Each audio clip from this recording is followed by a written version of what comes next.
Before that, of course, Beckham will be in Zurich this week as FIFA decides on the host for the 2018 and 2022 World Cup. Australia's big guns are also now over there, as is World Football News reporter Dani Isdale. And Dani, our bid could be set for a big boost in the next few hours.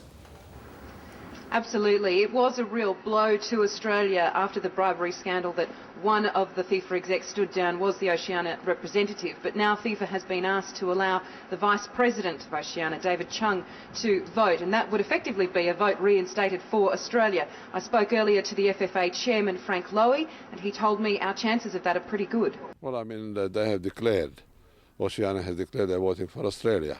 So if they're allowed to vote, it must be a plus for us. Are you worried or quietly confident? Both. And a few more words you can use, they would all fit. Tell me what will happen this week. Who will you speak to? What will the bid team be doing? Well, I think we have done most of our discussions.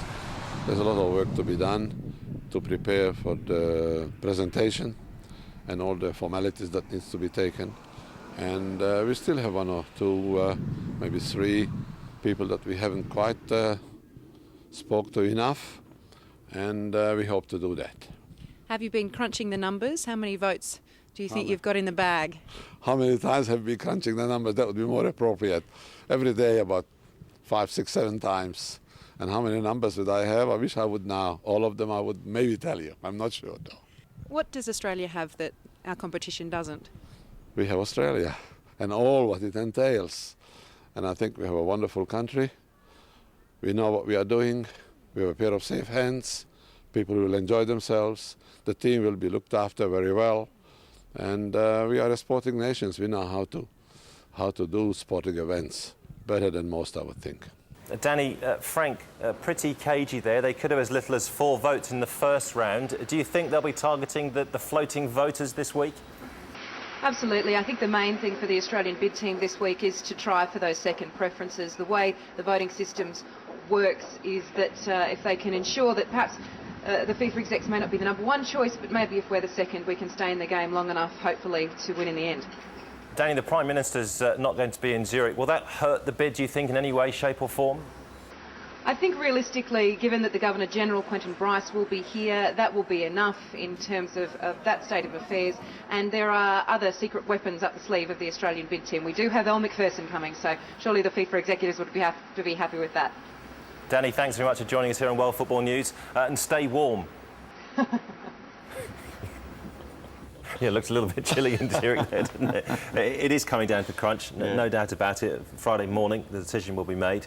Any final thoughts from the two of you? Are you feeling confident? Well, my personal opinion is if we can't get it with Elle Macpherson being there, we've got nothing. Look, I'd say we're 50-50 at the moment with the US. Oh, gosh, my heart is saying, obviously, Australia. My head is thinking maybe USA. We've been hearing also Qatar is a strong bid, so I honestly don't know. I pray that we get it, and hopefully we do. It'll be great for our code.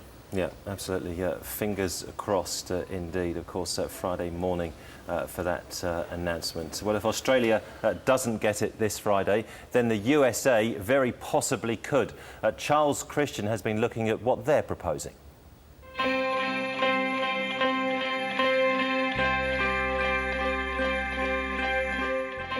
In the game of lobbying, it's the politics that wins the sport.